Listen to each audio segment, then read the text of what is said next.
Aluminium और oxygen से मिलकर बना हुआ है। एल्यूमिनियम का हमको पता है कि क्या होता है जी, आवेश Al3+ होता है, तो इसके लिए 3+ लिखा हुआ है आवेश में, और ऑक्सीजन का होता है O2-। ठीक, ऑक्साइड तो में इसको हमेशा O3 होता है। क्या, ऑक्साइड में हमेशा O3 होता है। ऑक्साइड में हमेशा O3 नहीं होता है, ये तत्वों पे डिपेंड करता है कि उसका इलेक्ट्रॉनिक विन्यास क्या निकल के आ रहा है। जो इलेक्ट्रॉनिक विन्यास निकल करके आएगा, यानी बाह्यतम कक्षा में जितने, जिस तत्व के बाह्यतम कक्षा में जितने इलेक्ट्रॉन होंगे वह उसका संयोजकता होगा, वह उसका आवेश होगा। ठीक है, क्लास में एक बार बताए थे ये इलेक्ट्रॉनिक विन्यास, बाह्यतम कक्षा में कितने इलेक्ट्रॉन किस तत्व के हैं वो कैसे निकाला जाता है। ठीक है, तो ए एल को 2 से इंटू करेंगे तो Al2 हो गया, और O को 3 से इंटू करेंगे तो O3 हो गया। इस तरीके से एल्यूमिनियम ऑक्साइड का सूत्र हो गया Al2O3।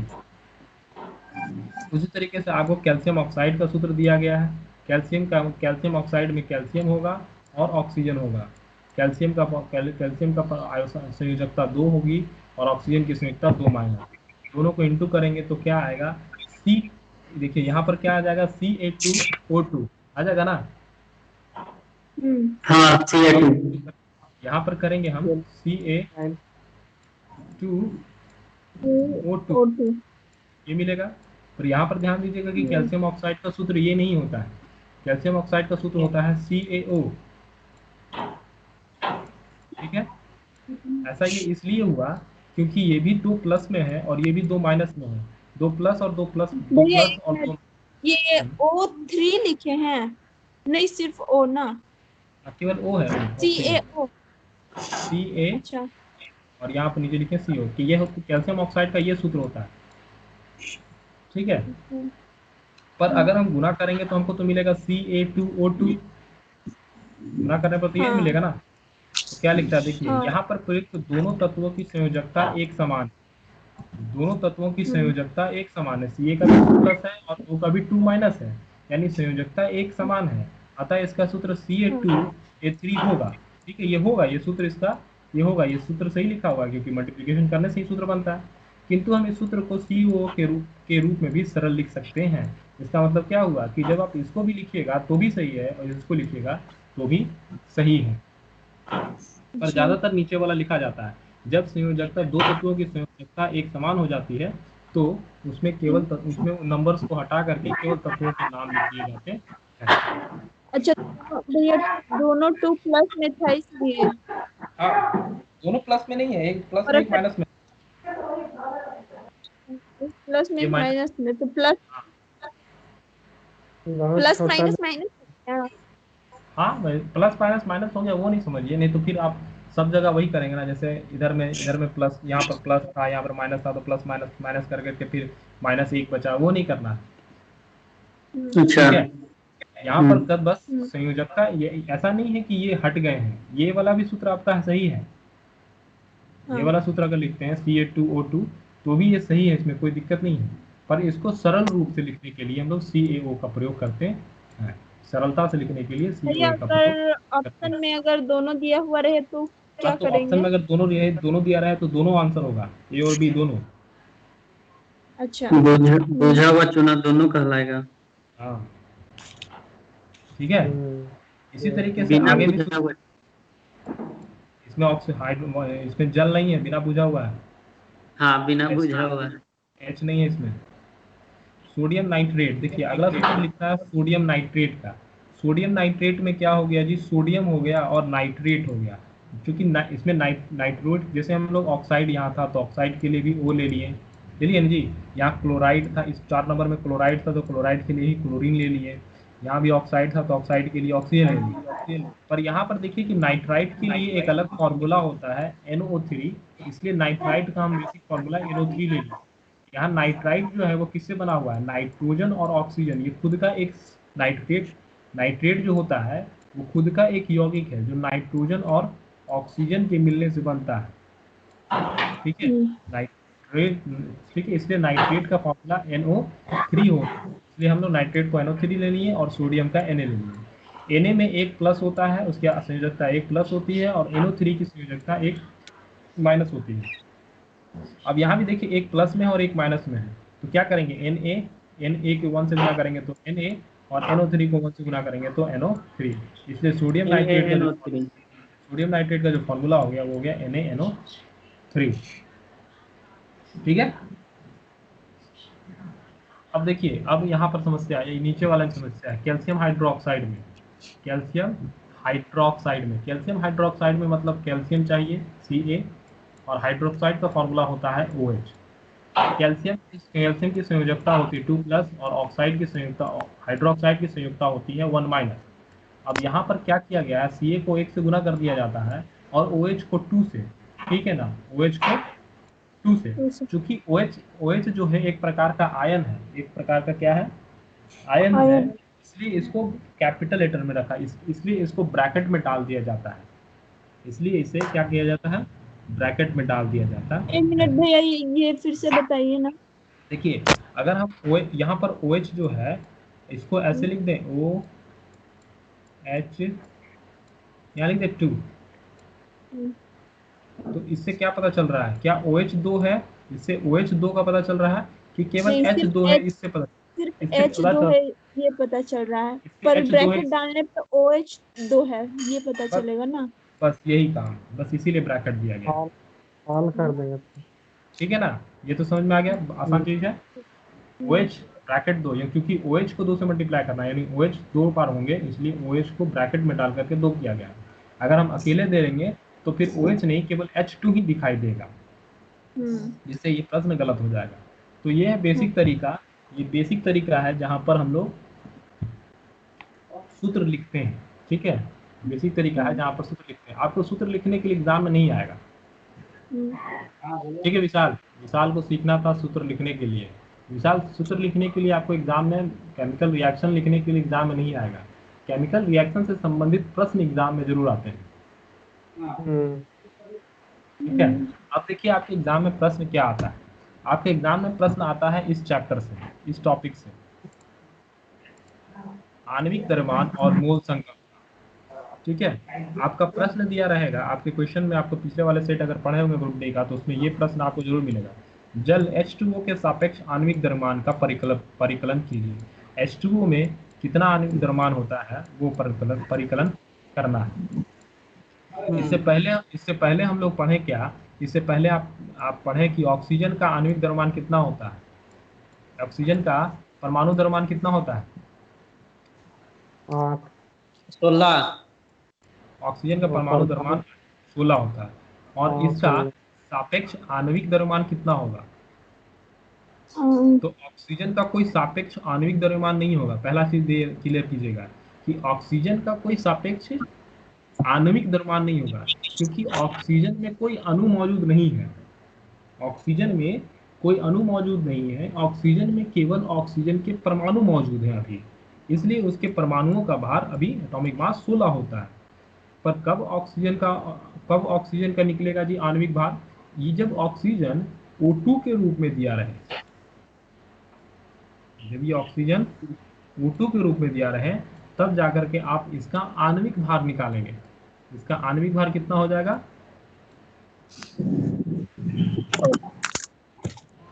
पहला तो इसका परमाणु भार कितना हो जाएगा, किसका भैया, इसका 32 का O2, O2, हाँ 64 हो जाएगा फिर। 64 होता है, ऑक्सीजन का 16, तो O2 का 32। तो आप 32 लिखे है ना, 32 लिखे हैं, इसलिए तो 32 लिखे हैं।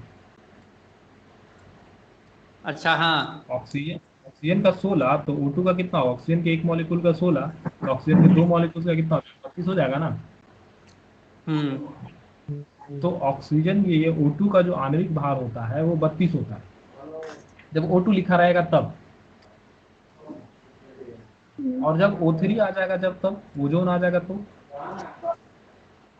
48 हो जाएगा। O3 आ जाएगा तो कितना हो जाएगा, इसका आणविक भार 48 हो जाएगा, हो जाएगा ना। ठीक है, चलिए तो हम लोग पहले आणविक द्रव्यमान समझते हैं।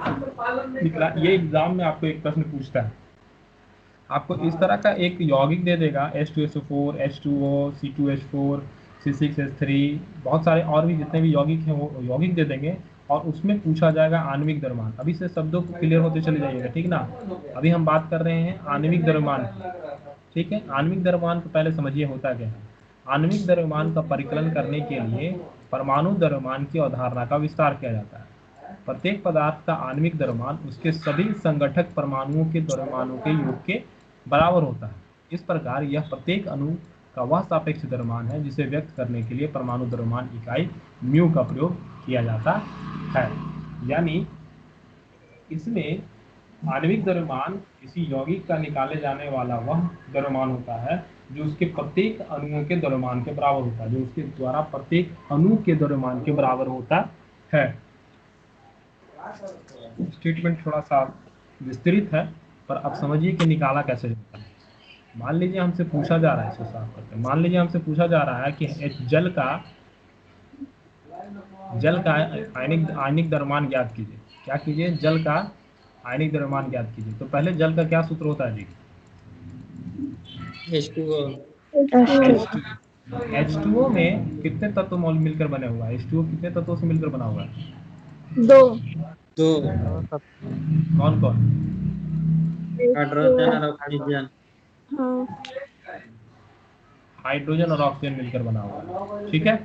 तो हाइड्रोजन और ऑक्सीजन बना हुआ है, तो उसमें हाइड्रोजन H2O ये मिला है किससे जी? अभी केवल ऐसे बेसिक लिख रहे हैं, ठीक है ना। हाइड्रोजन और ऑक्सीजन से मिलकर बना हुआ है, ठीक है। यानी हाइड्रोजन का परमाणु द्रव्यमान कितना होगा इसमें? हाइड्रोजन का परमाणु द्रव्यमान एक यू होगा। हाँ। परमाणु द्रव्यमान हाइड्रोजन का 1 यू होगा। और इस ऑक्सीजन का परमाणु द्रव्यमान कितना होगा? 16।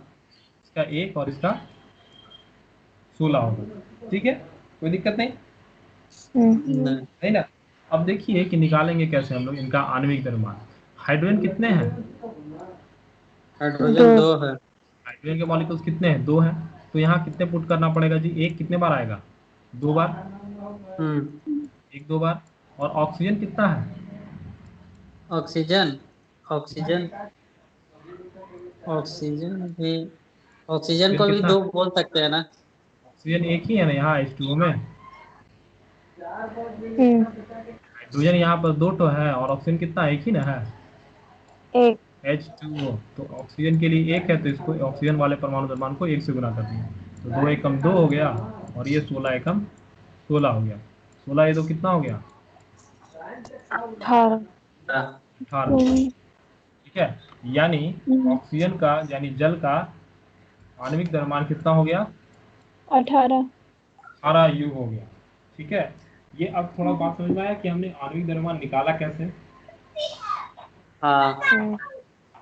हम क्या किए कि जितने भी उस यौगिक में जितने भी तत्व थे, उन तत्वों के द्रव्यमानों को उनकी संख्या के हिसाब से मल्टीप्लाई कर दिया और फिर सबको एक साथ जोड़ दिए। वही उसका परमाणु द्रव्यमान, वही उसका आणविक द्रव्यमान निकल गया। परमाणु द्रव्यमान नहीं कहेंगे, वह उसकी आणविक द्रव्यमान निकल गया, ठीक है। अब ऐसा कह सकते हैं कि जल का जो आणविक द्रव्यमान होता है, जल का आणविक द्रव्यमान 18 ग्राम होता है, 18 यू होता है। तो समझिए जल का आणविक द्रव्यमान 18 यू होता है। यू को क्या डिनोट कर रहे हैं? भार को यू द्रव्यमान इकाई है। यू जो है ना इस जल के अणुओं की इकाई है। जैसे केजी हो गया, मीटर हो गया ना इकाई। अच्छा। सेकंड हो गया। हाँ सही है। वो यूनिट है इसकी, द्रव्यमान इकाई है, परमाणु के द्रव्यमान इकाई है वो। हाँ। ठीक। अब देखिए जैसे यहाँ H2SO4 है, तो H2SO4 को करने के लिए क्या करेंगे? H कितने हैं? 2। तो पहला तो हाइड्रोजन का परमाणु द्रव्यमान होता है 1। हाइड्रोजन का परमाणु द्रव्यमान होता है 1। हाइड्रोजन है कितने? 2 ठो है, तो 1 को कितना से मल्टीप्लाई कर दें? 2 से कर देते हैं। इसके साथ जुटा कौन है? तो इसके जो जुटा है S, यानी सल्फर जुटा हुआ है। सल्फर का परमाणु द्रव्यमान कितना होता है? सल्फर का 16। 16 दूनी 32, परमाणु द्रव्यमान 32 होता है। सल्फर के परमाणु संख्या 16 और उसका परमाणु द्रव्यमान होता है 32, चूंकि सल्फर एक है इसलिए इसको कैसे गुना करेंगे, एक से। फिर आगे ऑक्सीजन जुटा हुआ है इसलिए हम लोग अब ऑक्सीजन को जोड़ेंगे। ऑक्सीजन का परमाणु द्रव्यमान कितना होता है, ये 16। 16। ऑक्सीजन का परमाणु द्रव्यमान हो गया 16। अब चूंकि ऑक्सीजन यहाँ कितने हैं, ऑक्सीजन के कितने मॉलिक्यूल्स हैं, ऑक्सीजन के इसमें 4 है। 4 है। तो हम यहाँ पर 4 से मल्टीप्लाई कर देंगे 16 को, यही इसी को जोड़ देंगे तो तो H2SO4 का ये आणविक द्रव्यमान प्राप्त हो जाएगा। जोड़िए कितना आएगा, 2 एकम 2, 32 एकम 32 और प्लस 16 चौके 64, 4 2 6 2 8 और 98 9 90 98। 98 ही हुआ जी।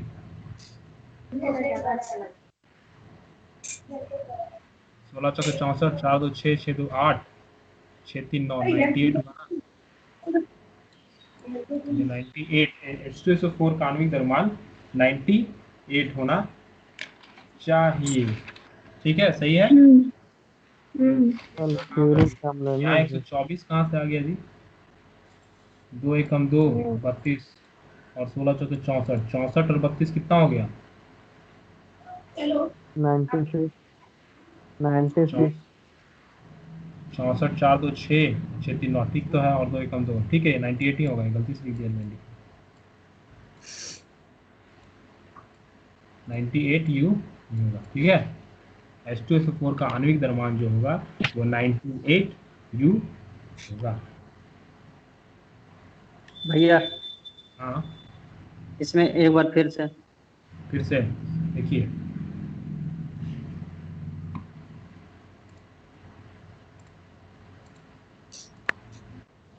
अब H2SO4 के आणविक द्रव्यमान निकालने के लिए कहा जाए तो H2SO4 में 3 तरह के तत्व मौजूद हैं। पहला तो कौन है जी, हाइड्रोजन है, हाइड्रोजन है। सल्फर है सल्फर है। और फिर ऑक्सीजन ऑक्सीजन है। है। ठीक, अब इन तीनों तत्वों का रेशियो अनुपात कितना है, इन तीनों तत्वों के कितने कितने परमाणु मिल करके H2SO4 बना है, हाइड्रोजन के 2, सल्फर का 1 और ऑक्सीजन का 4 मॉलिक्यूल्स मिल करके, परमाणु मिल करके ये एक H2SO4 नाम का तत्व, H2SO4 नाम का सल्फ्यूरिक अम्ल नाम का एक यौगिक बनाते हैं। इनका हमको आणविक द्रव्यमान निकालना है।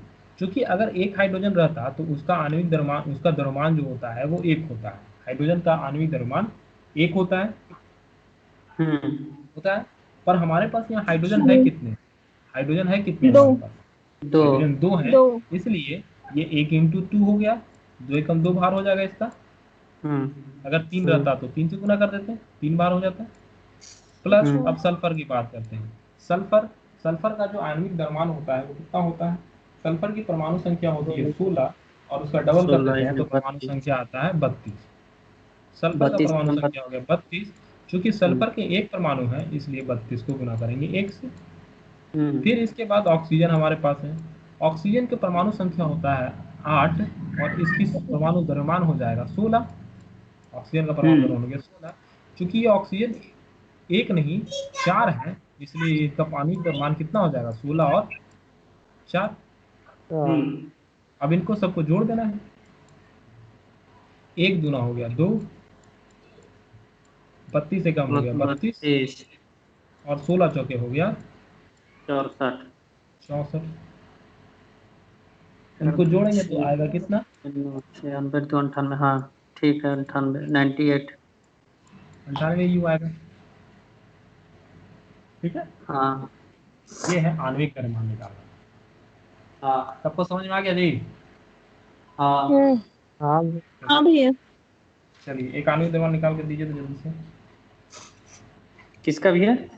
NaCl का, अच्छा, नमक का। नमक का।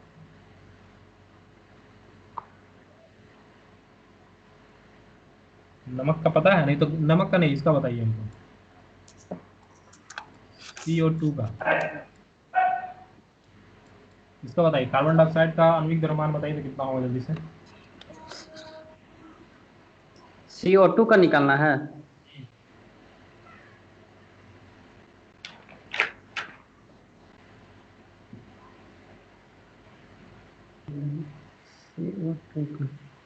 और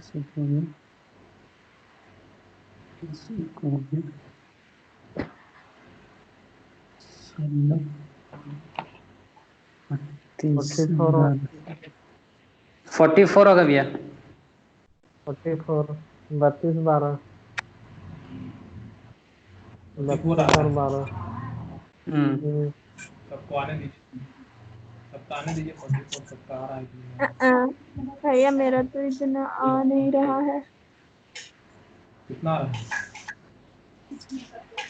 मेरा तो अच्छा फिर से बना। पूजा आपका आया? नहीं भैया, नहीं आया? एक मिनट।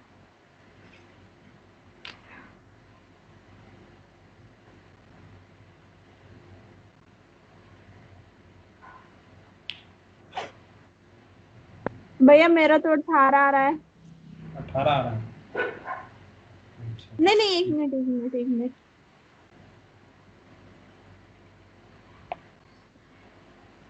38 38। 38 आ रहा है। और किसी का? विशाल? विशाल, भैया इन लोगों को परमाणु संख्या बता दिए हैं, शायद याद नहीं होगा, इसी के चलते गलत आ रहा है। विशाल नीचे आ रहा है। विशाल और अमित कहाँ गए थे? नहीं है क्या? चला गया? है भैया। अमित नहीं है। नहीं है। देखिए, कार्बन डाइऑक्साइड में कार्बन जो है, कार्बन की परमाणु संख्या कितनी हो गई? 6 होता है ना। कार्बन 6 नंबर पर आता है, तो इसका परमाणु हाँ, भार कितना हो गया? 6 दूनी 12। 12। 12। क्योंकि कार्बन इसका 1 है तो परमाणु इसको गुना कितना से करेंगे? 1 से। 1 से। और इसके साथ कौन जुटा हुआ है? ऑक्सीजन। ऑक्सीजन। ऑक्सीजन का परमाणु संख्या होता है 8 और परमाणु भार हो जाता है 16। और इसमें ऑक्सीजन कितने हैं? तो 2 हैं, तो इसलिए ऑक्सीजन को मल्टीप्लाई करेंगे 2 से। 12 एकम 12 और 16 दूनी 32। भैया सी तो एक ही है ना। हाँ, तो सी के एक ही से इंटू किए हैं। सी तो कार्बन, देखिए 5। कार्बन का परमाणु भार 12 और चूंकि ये कब है 12 एक। होता है? हाँ, कार्बन का परमाणु भार 12 होता है। ठीक है, परमाणु भार जरूरी है याद कर। परमाणु संख्या जब याद कीजिएगा आप तो परमाणु भार भी आपको याद हो जाएगा। भैया हाँ, इसमें संख्या दो याद है भैया। परमाणु संख्या से हर कोई भी तत्व में उसका परमाणु संख्या से भार निकालने के लिए 2 से इंटू क्यों करते हैं? 2 से इंटू नहीं, 2 से इंटू नहीं करते हैं। ये आप 20 तक बढ़िएगा ना, हम्म 20 के आसपास वाले तत्वों तक जाइएगा, कैल्शियम वाले हम्म। तत्वों तक जाइएगा, तभी आपको वो 2 से इंटू करते नहीं है। वो बस एक तरीका, वहाँ उसका डबल परमाणु द्रव्यमान होता है। ऐसा अगर होता, कोई अच्छा। रूल होता, ऐसा रूल होता ना तो सबका परमाणु द्रव्यमान डबल करने से आ जाता है। ठीक है। हाँ। 20 तक का एक संयोग है कि 20 तक के तत्वों का एक संयोग है कि उसके दोगुना कर देने पर वो परमाणु द्रव्यमान आ जाता है। ठीक है ना, एक हम्म ट्रिक है वो, एक याद रखने के लिए। ऐसा कोई नियम नहीं है कि वो 2 से मल्टीप्लाई हो रहा है। हम आज तक तो वही समझ रहे हैं। नहीं, ऐसा कोई नियम नहीं है कि 2 से मल्टीप्लाई। अगर कोई नियम होगा तो वो सभी तत्वों के लिए होगा ना, 1 से 18 तक, 1 से लेकर के 118 तत्वों तक के लिए होगा, पर वो केवल 20 तक फॉलो होता है। ठीक है। वो तो 20 तक पहले तत्व के 8वें तक समान गुण पाए जाते हैं, वो वाला वो सिस्टम है क्या? वो डोबर्नियर के तर्ज पे था, वो डोबर्नियर के तर्ज पे था, शायद वही हो सकता है। डोबर्नियर के तर्ज पर 20 तत्वों तक के समान मिलते हैं, इसलिए वो वहां तक लिया गया। और उसके बाद हाँ उनका परमाणु द्रव्यमान फिर गड़बड़ा गया। परमाणु द्रव्यमान, चूंकि परमाणु द्रव्यमान शुरू से अलग था अन्य तत्वों का, इसलिए तो वहां से उनका परमाणु जो पहले वाले पीरियोडिक टेबल लिखे थे डोबर्नियर द्वारा, उनका 20 तक आधा आया और फिर आगे गड़बड़ हो गया। अगर वो सेट हो जाता उसी भैया डोबर्नियर न्यूलैंड्स का ना। न्यूलैंड का डोबर्नियर का नहीं, डोबर्नियर का तो त्रिक नियम था। हाँ न्यूलैंड्स का अष्टक न्यूलैंड का नियम। जो न्यूलैंड का जो अष्टक नियम था वो 20 तक ही फॉलो करता था। ठीक, उसके हाँ बाद फॉलो नहीं कर पाता था। क्यों? क्योंकि वहां से परमाणु द्रव्यमान सबके अलग अलग हो जाते थे, इसलिए वहां से आगे फॉलो हाँ। नहीं कर पा रहा था वो। तो वो एक अच्छा। मतलब एक है, ऐसे ही याद करने के लिए बन गया है कि आप 20 तक वहां से निकाल सकते हैं। 20 तक के परमाणु द्रव्यमान परमाणु संख्या अगर याद है आपको तो परमाणु द्रव्यमान आप निकाल सकते हैं। बाकी आपको आगे वाले परमाणु द्रव्यमानों को याद करना पड़ेगा, ठीक है ना। और इसी तर्ज पर प्रश्न भी बनता है, इसी तर्ज पर एग्जाम में क्वेश्चन भी आता है कि परमाणु द्रव्यमान कितना होगा उसका। चलिए, तो यहाँ पर हो गया 12, 32, 44। हाँ, ये क्लियर है। ठीक है, 44 भी होगा। चलिए, ये क्लियर है। इसको आगे आप बनाने का प्रयास कीजिएगा। प्रश्न अगर लिखिएगा तो लिख लीजिए तो जल्दी से। कॉपी है सबके पास? हाँ, कॉपी है तो लिखिए तो जल्दी से ये लिखिए। वाला पूरा? कौन? ये नहीं, ये भाई नहीं, ऊपर से लिखो। नहीं, इसको नहीं लिखना है, ये तो पीडीएफ हम दे देंगे। क्वेश्चन बोल रहे हैं हम कि इनका परमाणु अच्छा। इनका आणविक द्रव्यमान निकालना है, ठीक है ना। हाँ। आणविक द्रव्यमान हाँ। प्राप्त करें किनका, तो पहला लिखिएगा H2, H2। H2, हम्म। O2, दूसरा O2, तीसरा Cl2। भैया फिर से शुरू से। अच्छा, लिख रहे हैं? लिख लिए हैं। दिख रहा है। हाँ।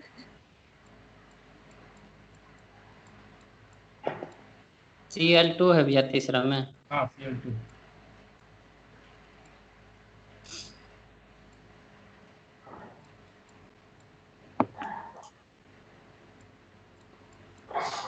इसका आणविक द्रव्यमान निकालना है। इनका आणविक द्रव्यमान निकालना है। भैया लास्ट वाला क्या लिखे हैं? C2H6। C2L6। H6। H6। अच्छा।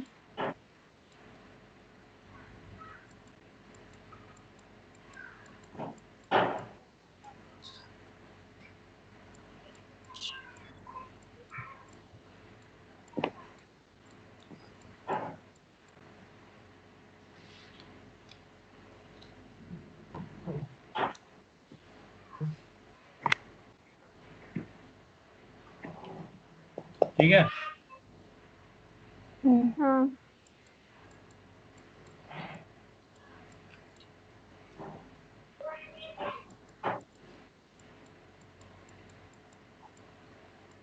बता दे भैया सब चीज।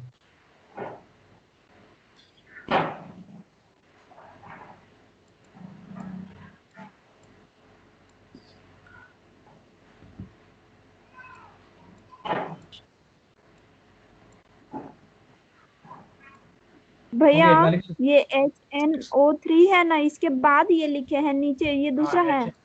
HNO3 के बाद P4 अच्छा। और उसके बाद S8। ठीक है, इतना बनाइएगा, इतना बनाना है, इतना बनाना है। ठीक है, हम्म। ठीक है सब? हाँ भैया। हाँ सब कहोगे ना जी? हम्म। चलिए, अब देखिए एक और प्रश्न जो एग्जाम में आपको मिलेगा वो है सूत्र इकाई द्रव्यमान।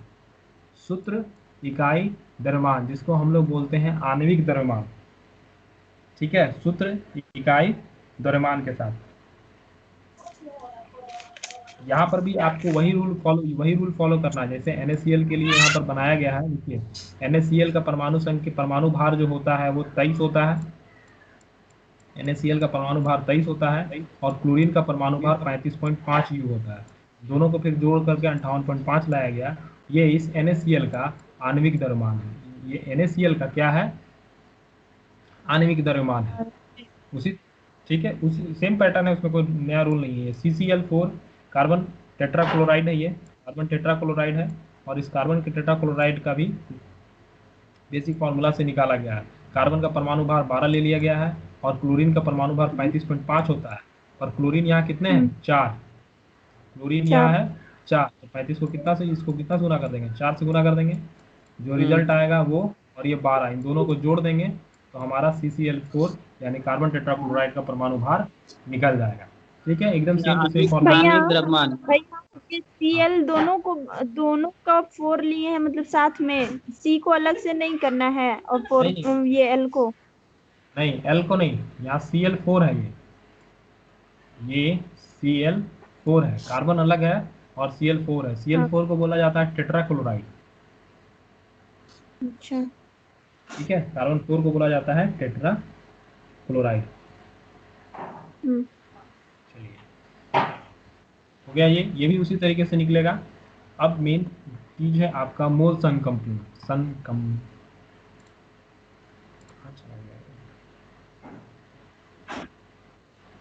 संकल्पना जो है, ये मोल कॉन्सेप्ट आपको समझना है। कहाँ चला गया ये पेपर? इसके बाद यही था क्या? सूत्र इकाई ये पूरा यही था क्या?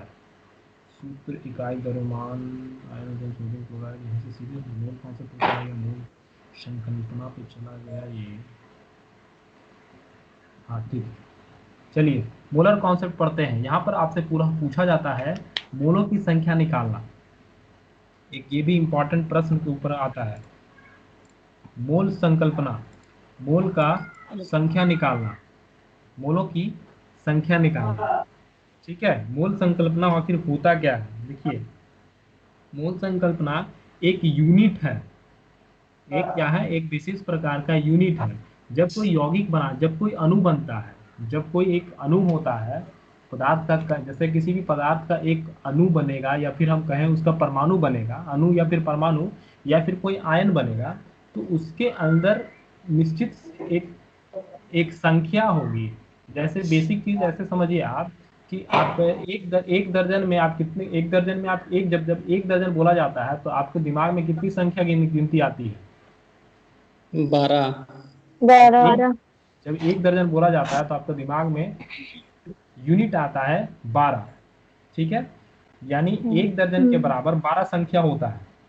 एक दर्जन के बराबर 12 संख्या होता है। उसी तरीके से एक दर्जन के ऊपर क्या है? तो दर्जन के ऊपर होता है एक ग्रॉस। एक ग्रॉस में होते हैं 12 दर्जन। ये दर्जन के ऊपर वाली बात होती है। दर्जन के ऊपर हो जाता है ग्रॉस। एक ग्रॉस में होता है 12 दर्जन। एक ग्रॉस मतलब यूनिट, एक ग्रॉस का मीनिंग निकलता है, एक ग्रॉस यूनिट जो हो गई वो उसके बराबर हो गई, वो 12 दर्जन के बराबर, 12 दर्जन के बराबर वो एक ग्रॉस यूनिट हो गई। मतलब एक ग्रॉस बराबर हो गया 12 दर्जन का, मतलब हो गया 144 संख्या। यानी एक ग्रॉस के बराबर हो गया संख्या में 144। एक ग्रॉस के बराबर हो गया संख्या में 144। तो ये एक क्या है? एक यूनिट है। उसी तरीके से मोल, किसी भी यौगिक में पाए जाने वाले मोल की संख्या क्या होती है, उनके अणुओं की संख्या कितनी होती है, वो हमारे पास मोल द्वारा निर्धारित किया जाता है। उनको मोल से निर्देशित किया जाता है कि जब एक यौगिक बनेगा तो उसके अंदर कितने मोल्स पाए जाएंगे, उसके अंदर कितने मोल्स पाए जाएंगे। अब सबसे पहले जानिए कि आखिर एक मोल होता क्या है। ठीक है, एक मोल आखिर होता क्या है? तो बेसिक चीज देखिए, सबसे शुरू करते हैं। यहाँ हम हाइड्रोजन और ऑक्सीजन की एक अभिक्रिया का उदाहरण लेते हैं जिससे जल निर्मित होता है। तो हमने यही अभिक्रिया होता है जल निर्माण करने के लिए, 2H2 और O2। यहाँ से 2H2 O2 प्राप्त हो जाए, जल मिल जाएगा। तो ऊपर की अभिक्रिया हमें ये दर्शाती है कि हाइड्रोजन के दो अणु ऑक्सीजन के एक अणु के साथ अभिक्रिया करके जल के कितने अणु बनाते हैं? जल के H2O के कितने अणु बनाए? 2 अणु। ठीक है ना। देखिए, हाइड्रोजन के 2 अणु यानी H2 के आगे 2 लगा हुआ है, तो वही हो रहा है हाइड्रोजन के 2 अणु और ऑक्सीजन के 1 अणु। ऑक्सीजन O2 के आगे कितने लगे हुए हैं? एक। और हाइड्रोजन के आगे 2 लगा हुआ, तो हाइड्रोजन के 2 अणु और ऑक्सीजन के 1 अणु मिल करके H2O के कितने अणु बना दिए? H2O के आगे कितना लगा हुआ है? लग गया 4। H2O के आगे, अच्छा, H2O एक यौगिक है। H2O के आगे लगा हुआ है 2। तो जब हाइड्रोजन के 2 अणु और ऑक्सीजन के 1 अणु मिलते हैं तो जल के यानी H2O के 2 अणु बनाते हैं। यही इसका कॉन्सेप्ट है। ये इस अभिक्रिया का एक कॉन्सेप्ट है कि आप क्या करिए, हाइड्रोजन के 2 अणु ले लीजिए और ऑक्सीजन के 1 अणु ले लीजिए और इन दोनों को संयोग कराइए, इनको अभिक्रिया कराइए, आपको जल के 2 अणु प्राप्त हो जाएंगे। या फिर आप दूसरी भाषा में ये कह सकते हैं कि हाइड्रोजन अणु के 4 यू ले लीजिए। हाइड्रोजन अणु का कितना भाग ले लीजिए? 4 यू ले लीजिए, यानी 4 ग्राम ले लीजिए, ऐसा समझिए। 4 एटॉमिक नंबर, 4 परमाणु द्रव्यमान ले लीजिए। हाइड्रोजन की कितने परमाणु द्रव्यमान ले लीजिए जी? हाइड्रोजन का परमाणु द्रव्यमान यहाँ पर कितना हो जाएगा? कितना है हाइड्रोजन कुल मिलाकर के? यहाँ पर हाइड्रोजन कुल मिलाकर के 4 है, यानी हाइड्रोजन का परमाणु एक हाइड्रोजन परमाणु का द्रव्यमान होता है 1, तो 4 हाइड्रोजन परमाणु के द्रव्यमान कितने होंगे? 4 4 यू। यानी हाइड्रोजन के 4 यू और ऑक्सीजन कितने ले लिए? 2 यहाँ पर ऑक्सीजन है देखिए 3 O2 3 नहीं, एक ही है ना, भैया, 2 इधर एकम और उधर भी नहीं। एक सामने एक लिख रहे हैं जो ना, भैया इसको बड़ा अच्छा, कीजिए, नहीं आगे बड़ा कर नहीं दिख रहा है क्या?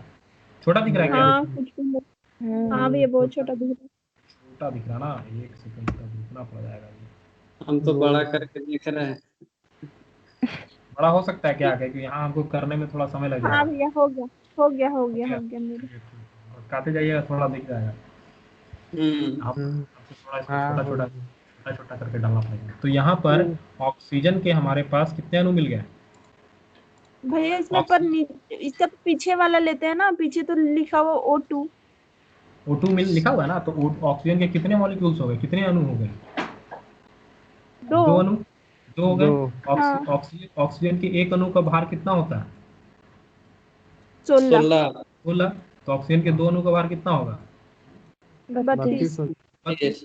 तो हाइड्रोजन अणु के 4 यू और ऑक्सीजन अणु के 32 यू, इन दोनों को जब मिलाया जाता है तो संयोग से 36 यू का जल बनता है।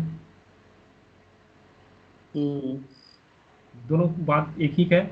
यानी जब या तो आप अणु को संख्या के हिसाब से बनाइएगा, यानी 2 अणु, हाइड्रोजन के 2 अणु और ऑक्सीजन के एक अणु को जो मिलाइएगा तो जल के 2 अणु बनेंगे। ये अणुओं की संख्या के आधार पर हुआ। ये क्या हुआ?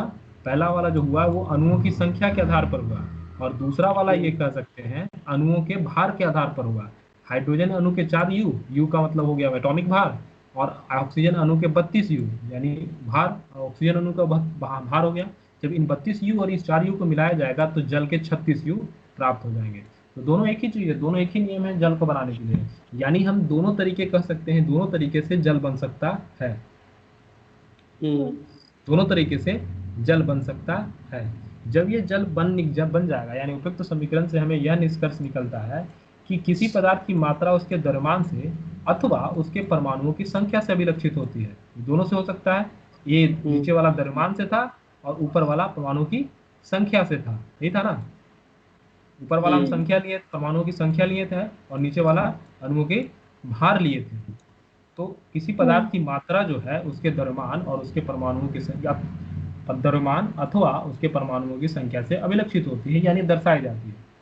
परंतु एक रासायनिक अभिक्रिया में अभिक्रिया करने वाले परमाणु, रासायनिक अभिक्रिया में जो अभिक्रिया कराते हैं परमाणु या फिर अणु की संख्या सीधे प्राप्त हो जाती है। इसलिए पदार्थों की मात्रा का ज्ञान उनके द्रव्यमान के आधार की तुलना में उनके अणुओं अथवा परमाणुओं के आधार पर प्राप्त करना अधिक आसान होता है।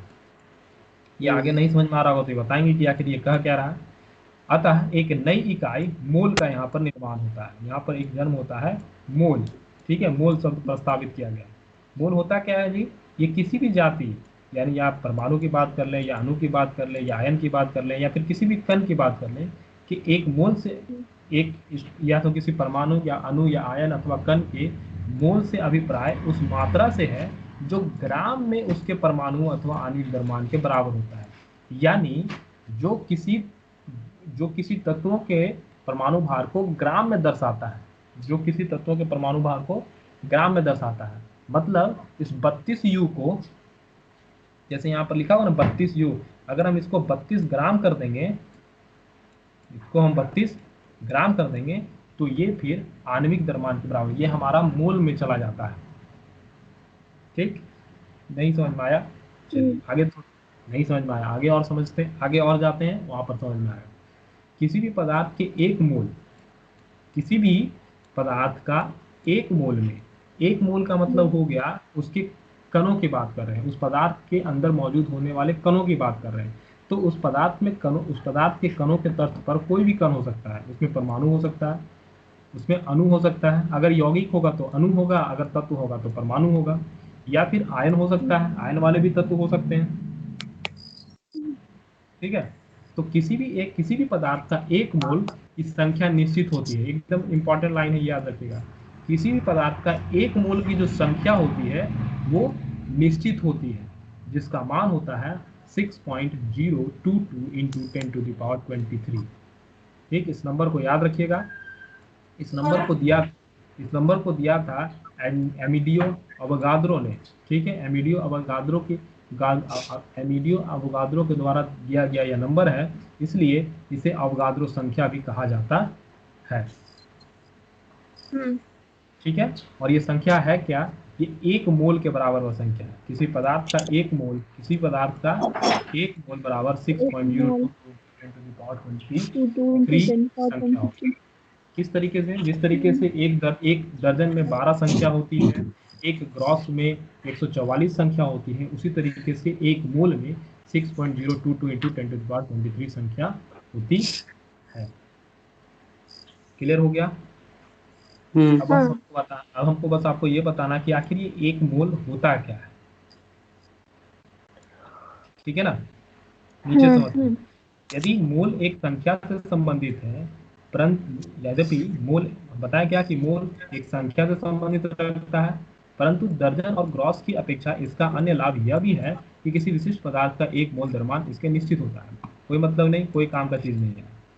किसी पदार्थ के 1 मोल का द्रव्यमान उसके सापेक्ष परमाणु या अणु के द्रव्यमान के बराबर होता है। ये यहाँ पर आपके लिए काम की चीज है। किसी भी पदार्थ के 1 मोल का जो द्रव्यमान होता है वो उसके सापेक्ष परमाणुओं और अणुओं के द्रव्यमान के बराबर होता है। परमाणुओं के मोलर द्रव्यमान ग्राम परमाणु द्रव्यमान कहते हैं। यहाँ पर देखिए, परमाणुओं के जो मोलर द्रव्यमान होते हैं उन्हें ही ग्राम परमाणु द्रव्यमान कहा जाता है। इसका मतलब उदाहरण से समझिए, हाइड्रोजन परमाणु का जो द्रव्यमान है, हाइड्रोजन परमाणु का कितना द्रव्यमान होता है? हाइड्रोजन का 18। हाइड्रोजन का 1 यू होता है। हाइड्रोजन का परमाणु द्रव्यमान 1 यू होता है। तो हम कहेंगे कि हाइड्रोजन का ग्राम परमाणु द्रव्यमान कितना होता है? हाइड्रोजन का ग्राम परमाणु द्रव्यमान कितना होगा? 1 ग्राम। ठीक, उसी तरीके से कार्बन, 1 ग्राम। उसी तरीके से कार्बन के परमाणुओं का द्रव्यमान कितना होता है? 12 परमाणु द्रव्यमान। अच्छा हाँ 12 होता है। तो ग्राम परमाणु द्रव्यमान कितना होगा? 12 ग्राम। ग्राम परमाणु द्रव्यमान हो जाएगा इसका 12 ग्राम।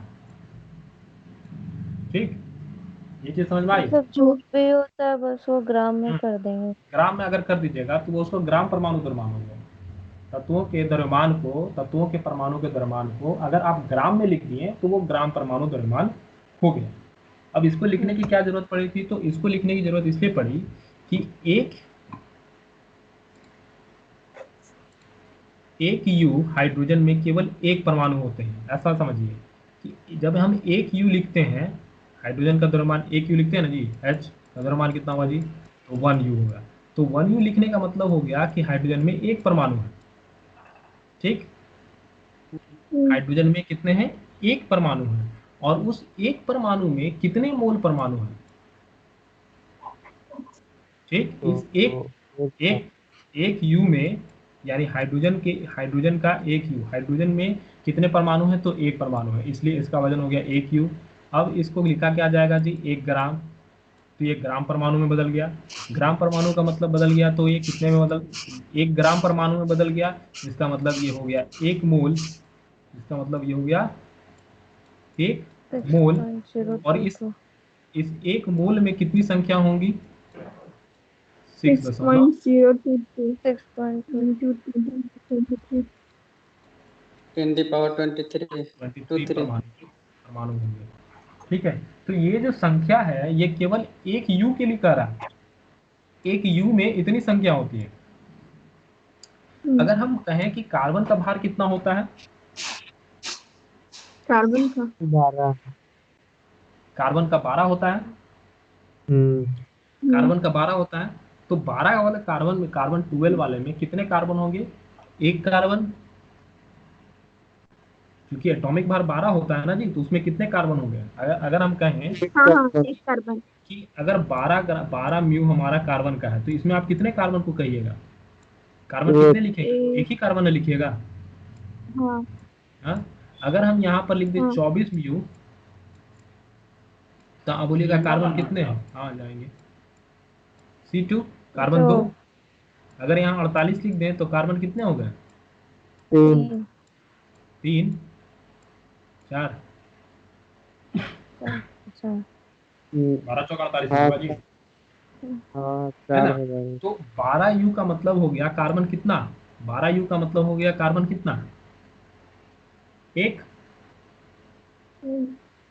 12U का मतलब कितना हो गया जी, कार्बन कितने एक कार्बन, होगा, एक एक कार्बन। कार्बन, अच्छा और हाँ, 48, इसमें एक कार्बन, 48U का मतलब कितना हो जाएगा, 4 इसमें कार्बन। 4 कार्बन। 4 कार्बन हो जाएंगे। अच्छा, इसको थोड़ा उल्टा करके बोलते हैं, बताइए कि 12 ग्राम में कितने कार्बन है।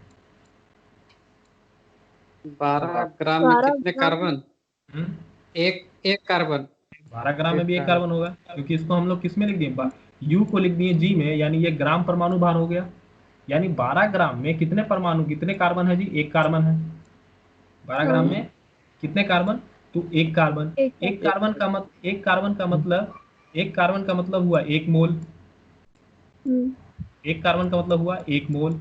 और एक मोल में कितनी संख्या हो गई, 6.022 into 6.022। 10 the power यानी 23। यानी 12 ग्राम कार्बन में मोलों की संख्या कितनी हो गई, ये 12। 6.022। यस, 12 ग्राम कार्बन में उतनी हो गई। इसी को दूसरे तरीके से कहें तो ऑक्सीजन में कितने हो गया जी, ऑक्सीजन वाला समझा देते हैं। ऑक्सीजन, ऑक्सीजन का परमाणु भार कितना होता है, ऑक्सीजन का 16। 16। 16 16। होता है। यानी हम 16U लिखें, 16U लिखें, इसका मतलब कितने ऑक्सीजन है हमारे पास, एक। एक। एक ऑक्सीजन, एक ऑक्सीजन है। एक ऑक्सीजन का मतलब हो गया एक मोल, हम्म, एक ऑक्सीजन का मतलब हो गया एक मोल। और एक मोल में हो गई कितनी संख्या, एक मोल एक बराबर मोल में हो गई, 1 मोल बराबर वही 6.0। होगा। 6.022 हो into 10 गया to the power 23 अणु, 6.022। ठीक है ना। तो सरल भाषा में हम ये लिख सकते हैं कि 16 ग्राम ऑक्सीजन में, 16 ग्राम ऑक्सीजन में कितने अणु होंगे, एक है अनु तो 16 ग्राम ऑक्सीजन में एक मोल होगा ना, हाँ 16 ग्राम ऑक्सीजन में एक एक ऑक्सीजन होगा, एक ऑक्सीजन होगा, हाँ इसका मतलब एक मोल होगा। और एक मोल होगा तो अणुओं की संख्या, एक मोल में अणुओं की संख्या कितनी हो जाएगी, 6.022 into 10 to the power 23। यानी कि जो जिसके जिस यानी जिस तत्व का परमाणु द्रव्यमान जितना होता है, उस तत्व का उतनी ही संख्या से हम मोल निकालते हैं।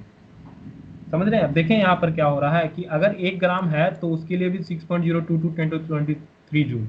यहाँ पर 12 ग्राम आया तो उस 12 ग्राम में भी कितने 12 ग्राम कार्बन में भी कितने परमाणु होंगे, कितने अणु होंगे, तो 6.022 into 10 to the power 23।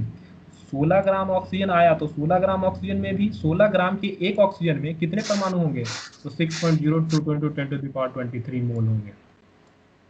ये बात समझ में अगर आई। इसको C2 से ले तो, अगर इसे C2 से ले तो जैसे C2 का हुआ ना 24U। C224 Cu कॉपर, नहीं, C C2 मतलब अच्छा C2 कार्बन का ही। कार्बन का। हाँ, अगर देखिए, अगर हम कहें कि कार्बन को यहाँ पर C2 ले, 24U था, तो कार्बन के कितने हम्म। मॉलिक्यूल हो गए, दो। यानी हम्म। इसमें कितने कार्बन हो गए, दो। हम्म। दो कार्बन का मतलब हो गया 2 मोल, हाँ। 2 कार्बन का मतलब हो गया 2 मोल। तो 2 मोल का मतलब हो गया कितना, 6.022 into 2, two. Into 10 to the 23। 23, इसको 2 हाँ, से इंटू कर देंगे। इसे 2 से इंटू कर देंगे तो 2। 48 वाले में इसको क्या करेंगे, 48 वाले में 4 से गुना कर देंगे।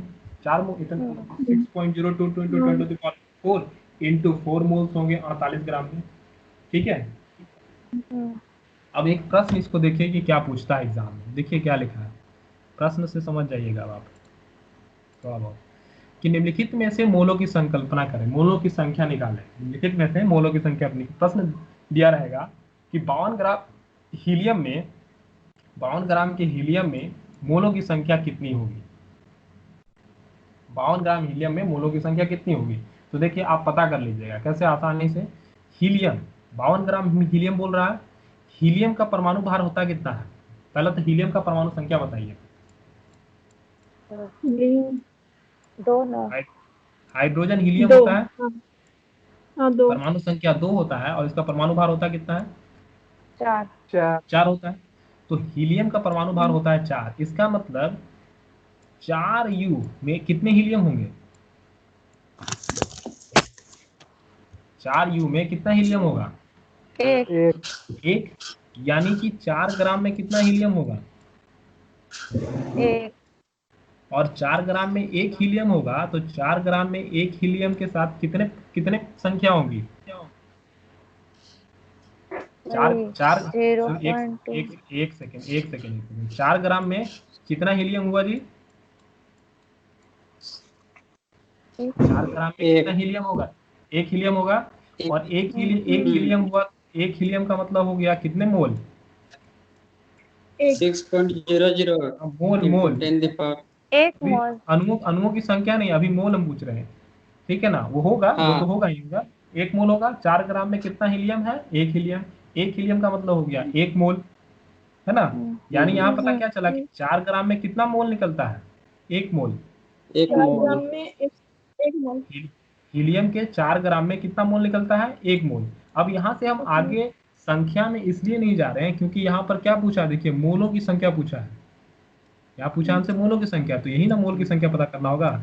तो 52 ग्राम में पूछा है कि 52 ग्राम के हीलियम में मोल की संख्या कितनी होगी। तो हम पता है क्या कर लिए कि 4 ग्राम जो हमारा हीलियम है उसमें कितना मोल होता है? 1 1 मोल। एक। तो 52 ग्राम के हीलियम में कितना मोल होगा? 4 ये नहीं हो सकता, 52/4। मैथमेटिकली नहीं निकल सकता कि 4 ग्राम हीलियम में 1 मोल हो रहा है, तो 52 ग्राम की हीलियम में कितना मोल निकल जाएगा जी? 4/52। 13। 4 को 13 52 भैया। लाने 4 को 52 लाने के लिए कितना से गुना करना पड़ेगा? 13 से। हम्म, इधर भी 1 को हमको कितना से गुना करना पड़ेगा? 13 से। यानी 52 ग्राम के हीलियम में कितने मोल होंगे? 13 मोल। 13। 13 मोल। 13 मोल। अब पूछ देगा कि 52 ग्राम के हीलियम में मोल की संख्या तो पता चल गया। अब अगर पूछ देगा कि 52 ग्राम हीलियम में परमाणुओं की संख्या कितनी होगी, 52 ग्राम हीलियम में परमाणुओं की संख्या कितनी होगी, तब कैसे निकालेंगे? परमाणुओं की संख्या। अब हमारे पास कितने मोल मिल 52 ग्राम में 52 ग्राम में क्या निकालना बोल दिया गया है? मोलों की संख्या। पहला तो हमको पूछा मोलों की संख्या निकालने के लिए, तो हमने 52 ग्राम में 13 मोल निकाल दिए। ये मोल निकाले हैं। ठीक। अगर मोलों की जगह पर हमसे ये पूछ दे कि परमाणु की संख्या क्या होगी, 12। परमाणु संख्या।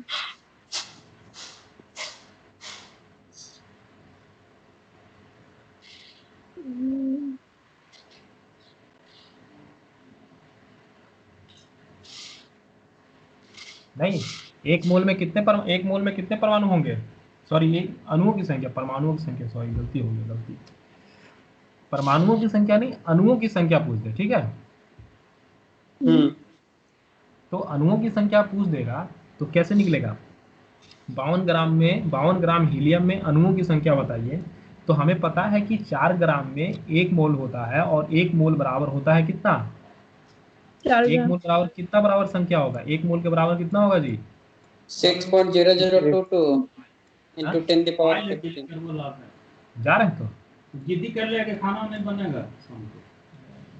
6.022 इंटू 10 टू द पावर 23। 23। 1 मोल में इतना हो गया। एक। तो हमारे पास 52 ग्राम में कितना मोल निकला? 13 13। मोल। 13। 13 मोल। तो इंटू कितनी 13। संख्या हो जाएगी? इंटू 13 कर देंगे। भाग दे देंगे। इंटू कर देंगे तो यहाँ से निकल जाएगा कि 52 ग्राम के हीलियम में कितने मोलों की संख्या, कितने अणुओं की संख्या होगी। पहला तो मोल की संख्या 13 हो गया, और कितने अणुओं की संख्या होगी तो वो 6.0222 से 13 को गुना कर देंगे, निकल जाएगा। ठीक है, हाँ। चलिए, अगर समझ में आया तो ठीक है, नहीं तो फिर इसको थोड़ा थोड़ा सा कल समझाएंगे, ठीक है? और इसमें क्वेश्चन होगा, क्वेश्चन दे देते हैं, कुछ बनाइएगा। ये पीडीएफ आपको भेज देते हैं, ठीक है? हाँ। यहीं तक है। तो पीडीएफ आपको भेज देते हैं, ये केमिस्ट्री वाला, इसको पढ़ करके बनाइएगा थोड़ा। इसमें 2 प्रश्न आपसे पूछ